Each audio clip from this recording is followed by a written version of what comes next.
TheTexasDeacon here. Thank you for joining me. Thank you for your comments. I enjoy them, even the negative ones.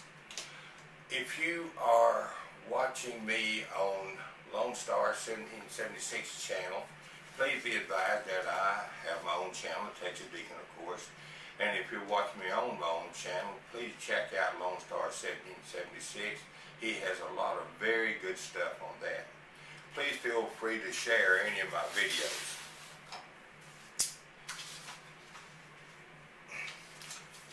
I'm calling this Facet number 13, Guardian Angel.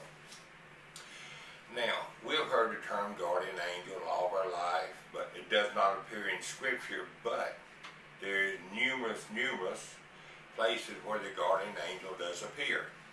Now, we've all seen these pictures of a guardian angel hovering over usually a couple of children during a storm. They're crossing this rickety bridge, and that's very accurate. But what we're not taught is that the guardian angel applies to the adults just as much as it does to children. First of all, the meaning of the term angel. It comes from Greek word angelos, and it means messenger of God or servant of God. Angels are free moral agents. They have a will of their own. They freely choose to serve God. In fact, you'll find out in Revelation that a third of the angels chose to follow Satan, and they're referred to as his angels, and they were kicked out of heaven. We call them demons.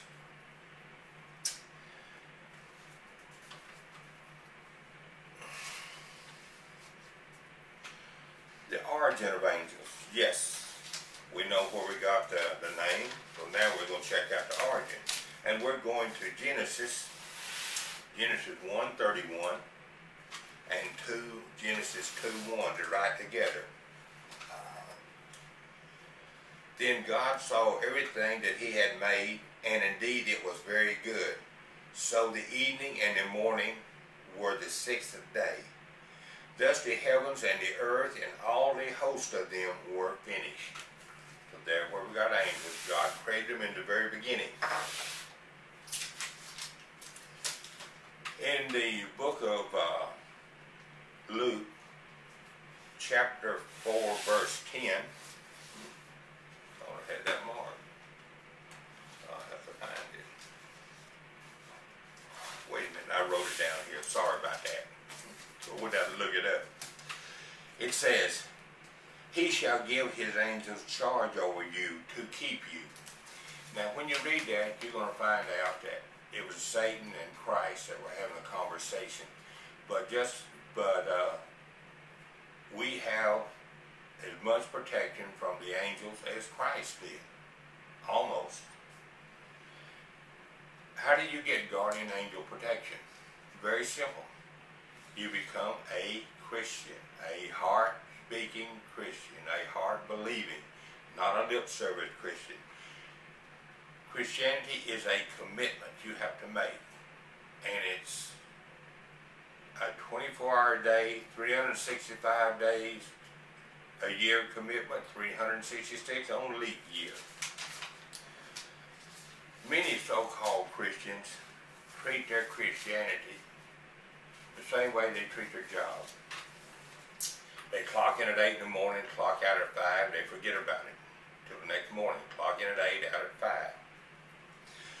Too many Christians clock in at church on Sunday morning. Around noon or so, they clock out. They go back to their old self. And then next Sunday, they'll clock in again, become Christians, clock out at noon, go back their old way. That is, if they bother to show up at all.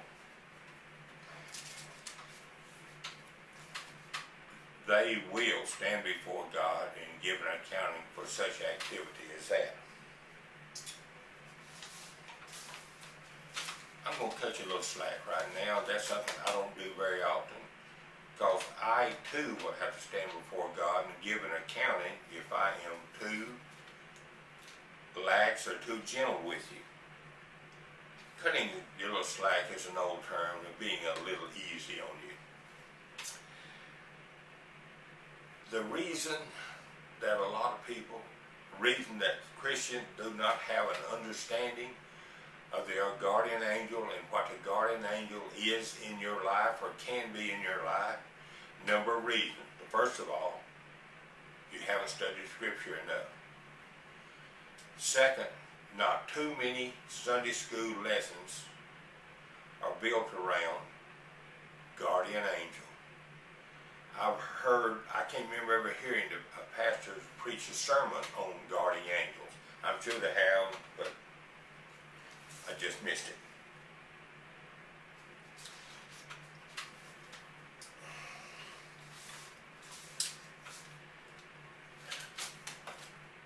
Any Christian that's been around for a while, and a lot of non-Christians, have heard stories about guardian angels and they're familiar with them.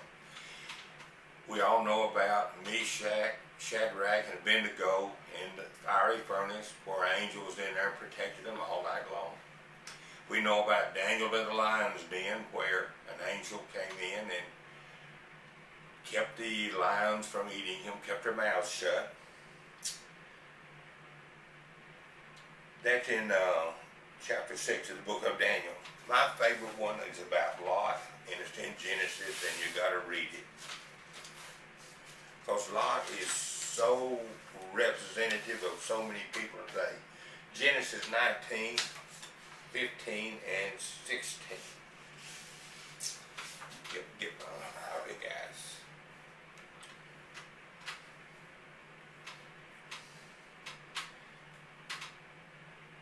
When the morning dawned, the angels urged Lot to hurry, saying, "Arise, take your wife, your 2 daughters who are here, lest you be consumed in the punishment of the city." See, that was the cities of Sodom and Gomorrah that we know were destroyed by the angels. And these angels had came to rescue Lot and his family. And when you read it, you'll find out he had son-in-laws. They weren't exactly as we know son-in-laws today. They were committed to marrying his daughter, so they were already considered son-in-laws. However, until the marriage ceremony had taken place, they weren't full-fledged son-in-laws, but the scripture refers to them as son-in-laws. Anyway, these angels came, and Lot recognized them as for what they were. Men of God, holy men, spiritual beings, recognized this. Yet, when they tried to urge him to leave, as we just read, he didn't want to go. But we're going to read number 16 now. And while he lingered, the men of the angels took hold of his hand, his wife's hand, and the hand of his 2 daughters, the Lord being merciful to him, and they brought him out and set him outside the city.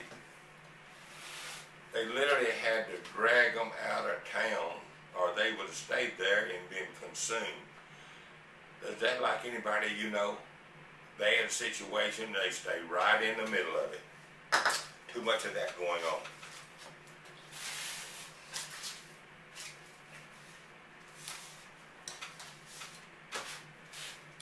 I'm going to give an example. I like to give examples where I use items which in our everyday life to demonstrate a message, and it makes you remember a little better. If you're an auto mechanic, you know what snap-on tools are. They're very good quality tools and very expensive. Now in this little story, this that I'm telling, this woman bought her husband a complete set of snap-on, one of everything they had. You can do that in the story. That'd be quite expensive. She buried them in the back of her closet, saved them for Christmas. Well, Christmas came and went, and she didn't give them to him. He never knew about them. He got no use out of them. Now, let's change the story a little bit. Christmas came, and she gave them to him. What did he do? He put them in the back of his closet and never used them, never got any good out of them. That's what people do to their guardian angel. Get your guardian angel out of the closet. put him to work doing the job that God intended for him to do, the job that he wants to do, which is to be your guardian. Now, you don't pray to the guardian angel and you don't pray to saints. You pray only to God the Father through God the Son and no other way, no matter what anybody says.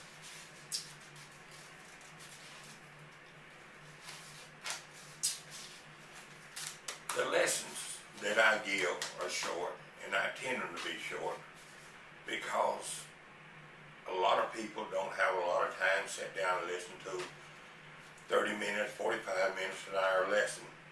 I want you to think of this lesson like this. I'm the quarterback on a team. You're the running back. This lesson is the football. I take the football, the lesson, and I hand it to you. Okay, as a running back, you just can't stand there and hold a ball or hold a lesson because the other team will clobber you. Satan will clobber you. Once you get the lesson, you've got to run downfield with it, and there's 99 yards to go. Get to know your guardian angel. Get him out of the closet. Put him to work. You'll be a better person for it. You think about that now, okay? May God bless America. May God bless the Republic of Texas. And may God bless you and yours.